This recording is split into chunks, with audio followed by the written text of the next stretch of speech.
একদিন আলী মক্কার ঘরে ফজরের নামাজ পড়ে, আয়না দিয়া আপন শুরু দেখে আপনায়।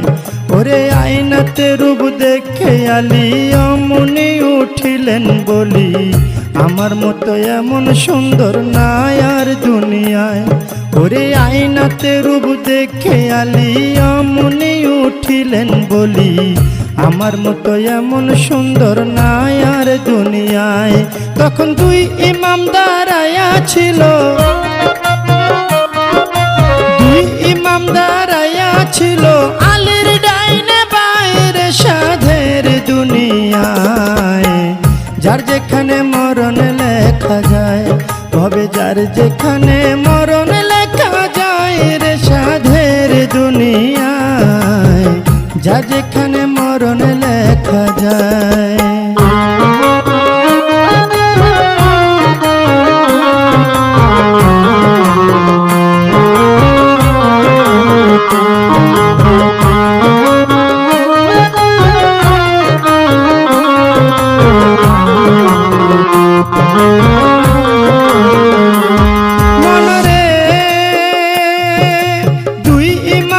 পিতার ধারে শুনে আব্বা কই আপনারে, আপনার চেয়ে বেশি সুন্দর আছে আমার মার।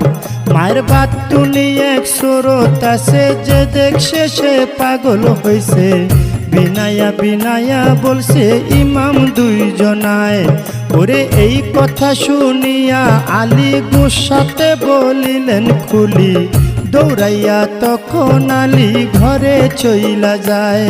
ওরে গিয়া বলছে জোহরা রে, শোনো জোহরা কই তোমারে। বিনায়া বিনায়া বলছে আলী মরতু যায়। জোহরা তুমি আমার ঘরের স্ত্রী, সকল সুর দেখতে পারি, তবে কেন প্রাণের শরীর দেখাও নাই আমায়। তোমার বাতুনি এক সুরত আছে, দেখাও নাই কেন আমার কাছে। এই কথা বলিলেন যখন আলী মরতু যায়। ওরে এই কথা শুনে ফাতেমায় মনের মধ্যে ব্যথা পায়। ফরিয়া জানাইলেন মাওলারি দরগায়, মাওলা গো আমার বাতুনি সুরতের কথা যে কইয়া লাগাইছে ব্যথা। জহরে কহরে মরণ হয়েছেন দুইজনার।